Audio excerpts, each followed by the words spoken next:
attendu que les conseillers électoraux Patrick Saint-Hilaire, Schneider Adélie, Jacques Desrosiers, Pierre-Louis Peterson, Sanon Nemrod, Joseph Jacques Seus,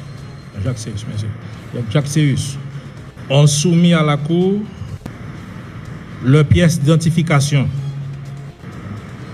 Attendu que, par contre, la citoyenne Marie-Florence Mathieu, représentante du conseil de l'université, n'a pu soumettre aucune pièce d'identification.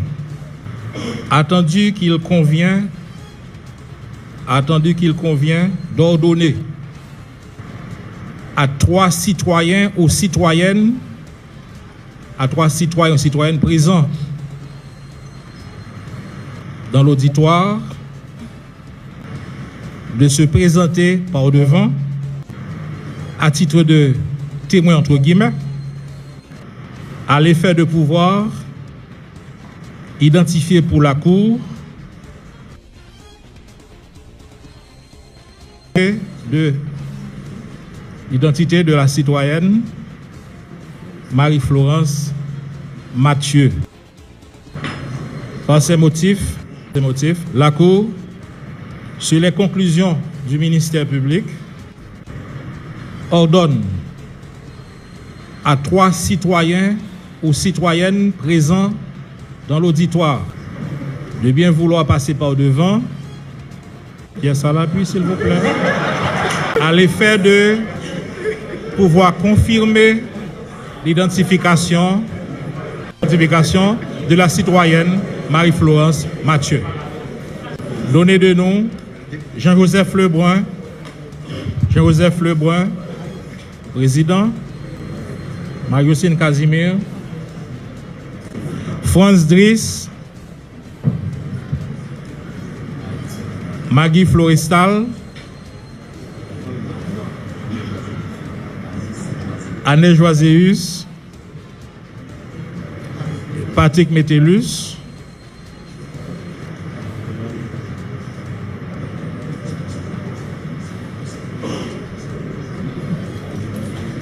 à l'audience de ce jour, 18 octobre 2024. Maintenant, vous allez nous répondre par oui ou par non. D'accord? Madame Mathieu, voulez-vous vous mettre debout, s'il vous plaît? Monsieur Jacques Pierre, connaissez-vous Madame Florence Mathieu? Marie-Florence Mathieu, merci. Monsieur Amos Auguste, connaissez-vous Madame Florence Mathieu? Vous confirmez. Madame Marie-Claudie Cam. D'accord. Merci beaucoup. Merci beaucoup. Merci d'avoir assumé vos responsabilités en tant que citoyen. Merci. Madame Florence, vous pouvez vous asseoir. Vous pouvez vous asseoir. Les pièces, s'il vous plaît. Huissier, vous prenez les pièces, s'il vous plaît. Voilà. Remettez les pièces pour nous, s'il vous plaît. Ministère public, vous avez des observations? Merci. Le ministère public requiert qu'il plaise au président de la Cour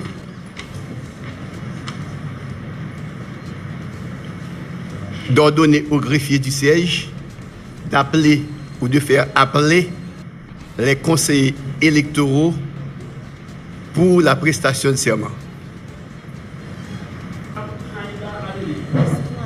La citoyenne, c'est madame qui est là.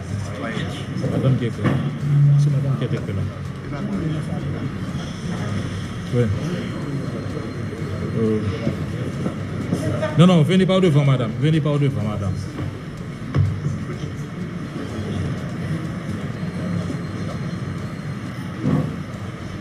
Tournez, il faut tourner. Tournez la face. Tournez. Non. Vers non. La face vers non. Voilà, comme ça. Non, micro. Mettez micro à pouler. Quel est micro à pouler? Micro à pouler. Quel est micro à pouler ici, Je jure d'appliquer et de faire appliquer les dispositions de la loi électorale et de m'acquitter de ma tâche avec dignité, indépendance, impartialité et patriotisme. Merci. D'accord. Monsieur Patrick Saint-Hilaire.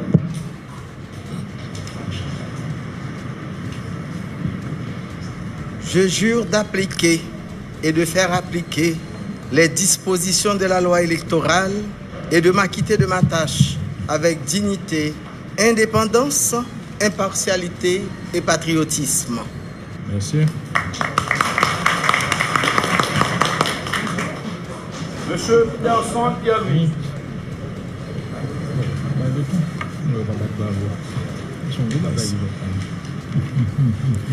Je jure d'appliquer et de faire appliquer les dispositions de la loi électorale.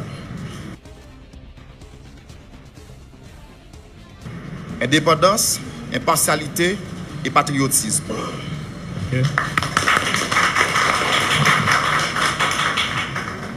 Madame Marie-Florence Mathieu.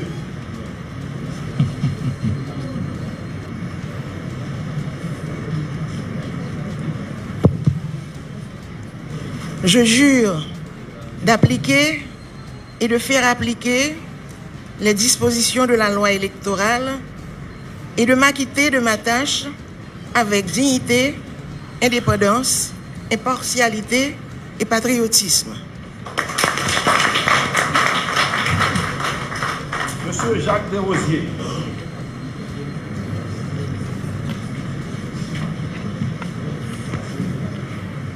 Je jure d'appliquer et de faire appliquer les dispositions de la loi électorale et de m'acquitter de ma tâche avec dignité, indépendance, impartialité et patriotisme. Monsieur Jacques Joseph.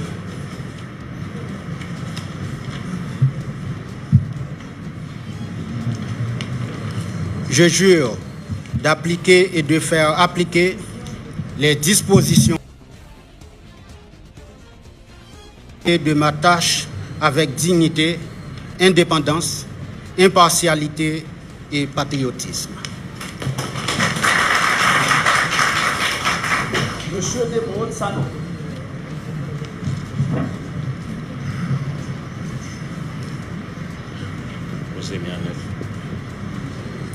Je jure d'appliquer et de faire appliquer les dispositions de la loi électorale et de m'appliquer et de ma tâche avec dignité, indépendance, impartialité et patriotisme.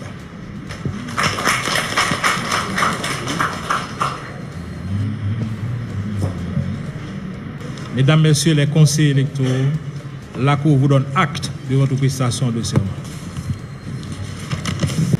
Excellences, Monsieur le Président du Conseil présidentiel de transition, Madame, Messieurs les conseillers présidents, Monsieur le Premier ministre Gary Coney, Monsieur le ministre de la Justice et de la Sécurité publique et autres membres du cabinet ministériel, Monsieur le protecteur adjoint du citoyen et de la citoyenne, Monsieur le commandant-chef des forces armées d'Haïti, Monsieur le directeur général AI de la police nationale d'Haïti ou son représentant, Monsieur le directeur de l'école de la magistrature, Mesdames, Messieurs les membres des différents partis politiques, Mesdames, Messieurs les membres du corps diplomatique, Mesdames, Messieurs les membres de la société civile, Mesdames, Messieurs les nouveaux membres du Conseil électoral provisoire, Mesdames, Messieurs les représentants de la presse parlée, écrite et télévisée, Mesdames, Messieurs les invités en vos rangs, grades, titres et qualités, Mesdames, Messieurs, d'entrée de jeu, nous tenons, au nom de la Cour de cassation, à remercier l'administration et le staff de l'EMA, École de la magistrature, d'avoir mis cet espace à notre disposition à l'occasion de cette cérémonie de prestation de serment. Merci, DG Termesi. Merci, magistrat Bagui. Merci beaucoup.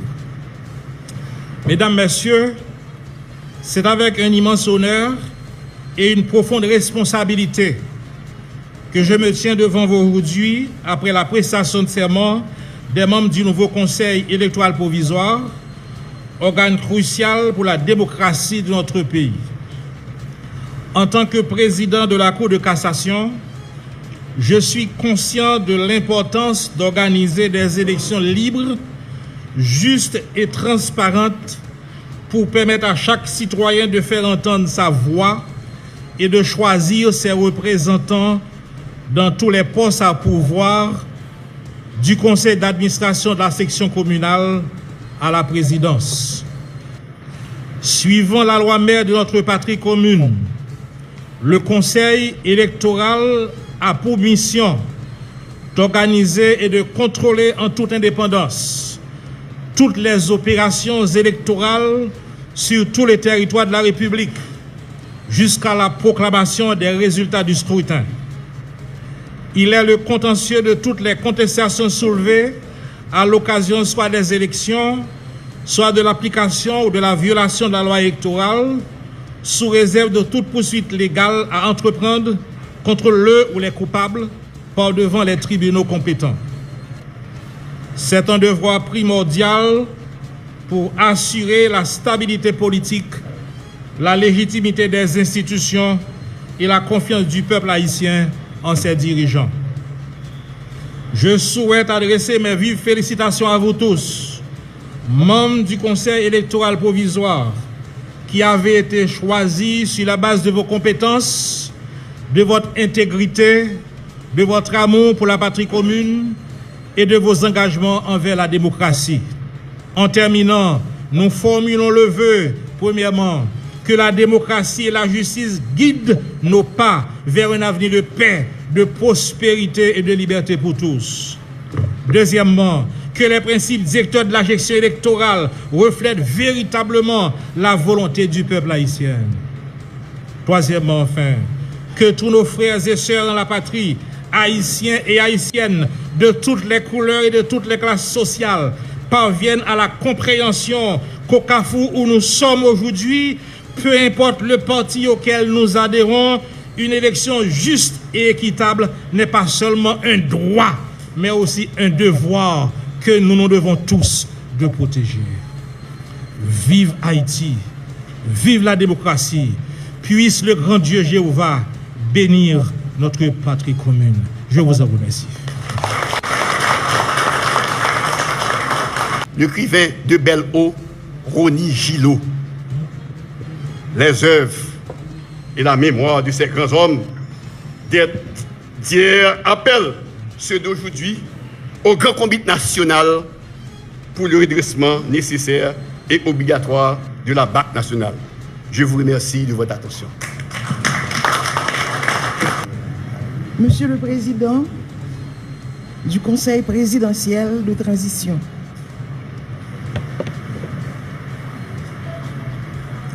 Messieurs les conseillers du président de transition, Monsieur le Premier ministre, Monsieur le ministre de la Justice et de la Sécurité publique, Monsieur le Président de la Cour de cassation et les juges, Monsieur le commissaire du gouvernement près de cette cour, Monsieur le Président de la Cour d'appel, autorités militaires et policières, Mesdames, Messieurs les invités, une minute seulement pour remercier ceux qui m'ont aidé à sortir de ce pétrin, les trois témoins. Mille merci. Il est impératif d'accomplir son devoir qui consiste à déposer son bulletin dans l'urne pour choisir ses représentants sans pression, sans contrainte, librement, volontairement, afin de sortir ce pays de ce marasme qui est un obstacle à son développement. C'est dans ce sens que nous, les conseillers, nous allons développer une synergie entre nous. Messieurs les conseillers présidents, Monsieur le Président du Conseil supérieur du pouvoir judiciaire et Président de la Cour de cassation, Monsieur le Premier ministre, Monsieur le ministre de la Justice et de la Sécurité publique, Monsieur le commandant en chef des Forces armées d'Haïti, Monsieur le directeur général de la police nationale d'Haïti, Monsieur le directeur de l'école de la magistrature, Madame, Messieurs les conseillers électoraux,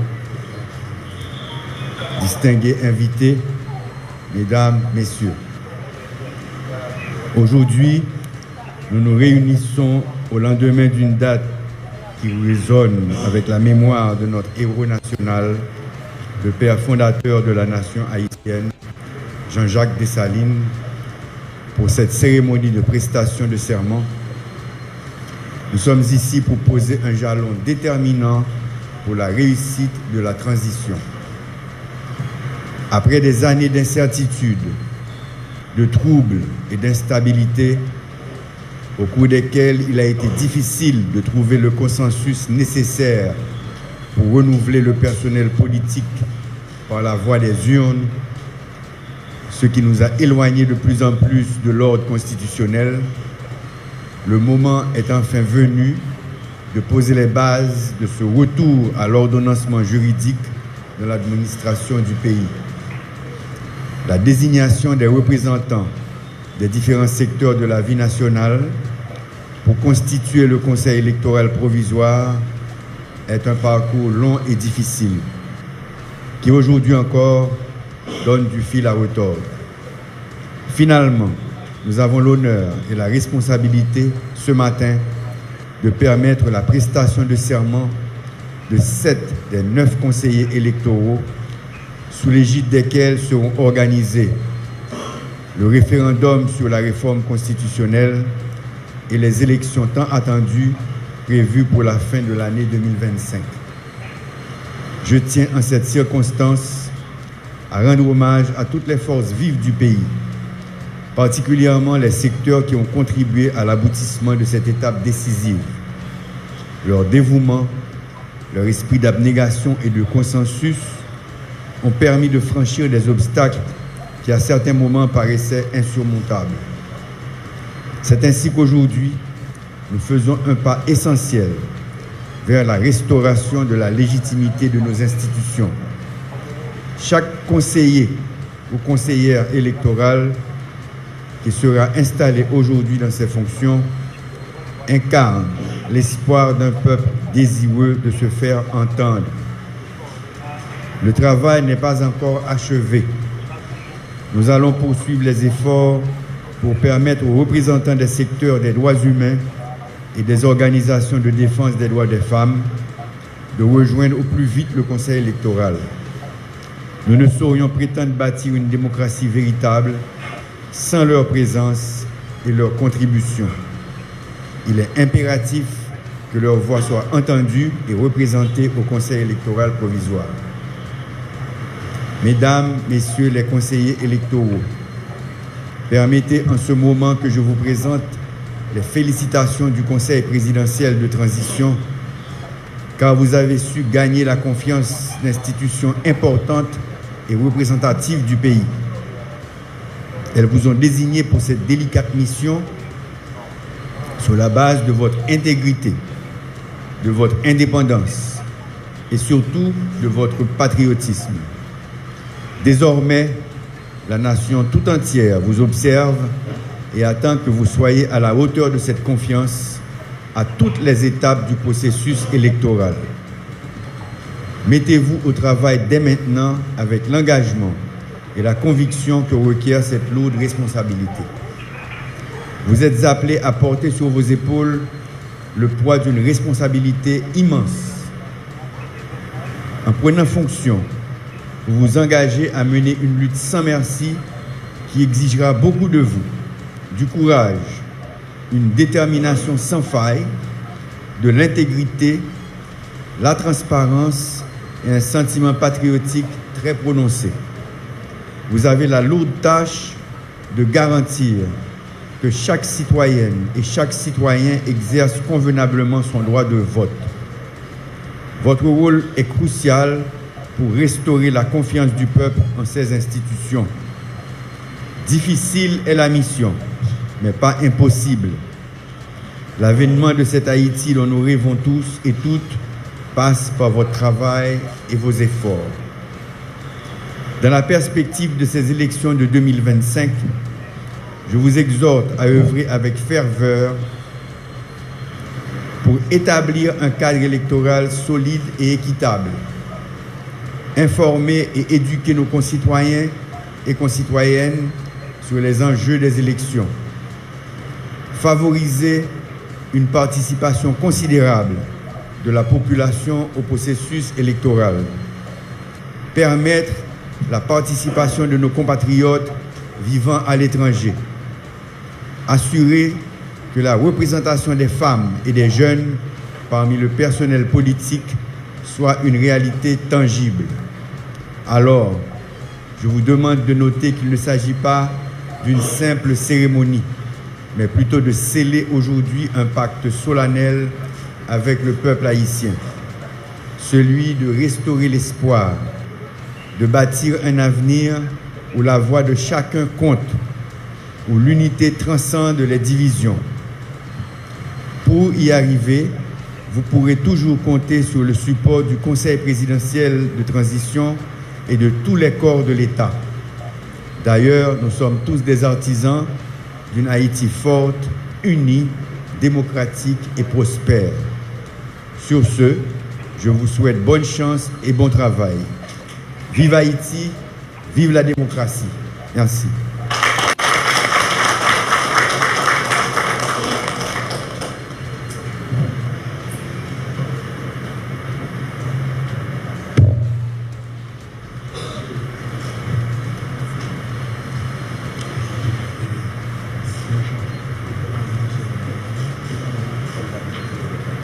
La Cour ordonne maintenant au greffier de donner lecture du procès verbal dressant la circonstance.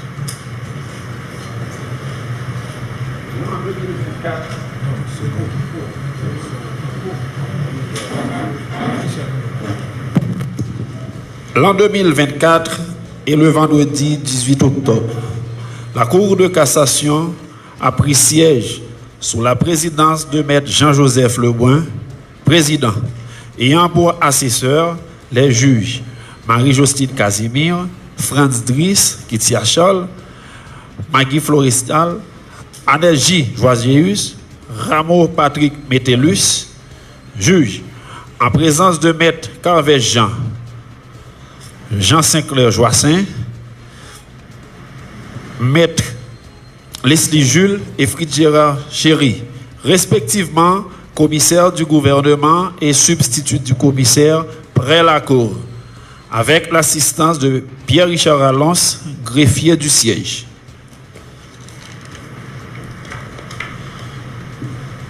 Le président de l'Assemblée déclare ouverte à l'extraordinaire l'audience publique de ce jour.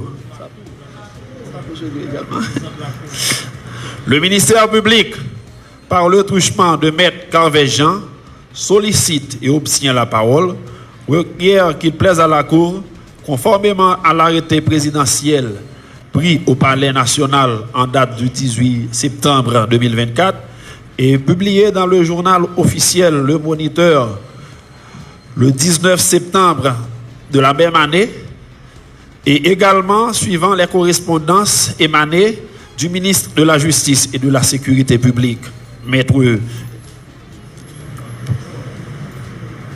Carlos Hercule, et du secrétariat général de la présidence en date du 15 octobre 2024. Au président Jean-Joseph Lebrun, le serment des citoyennes et citoyens, Madame Schneider Adélie, Monsieur Patrick Saint-Hilaire, Monsieur Peterson Pierre-Louis, Madame Marie-Florence Mathieu, Monsieur Jacques Desrosiers, Monsieur Jacques Seyus Joseph, Monsieur Menwood Sanon.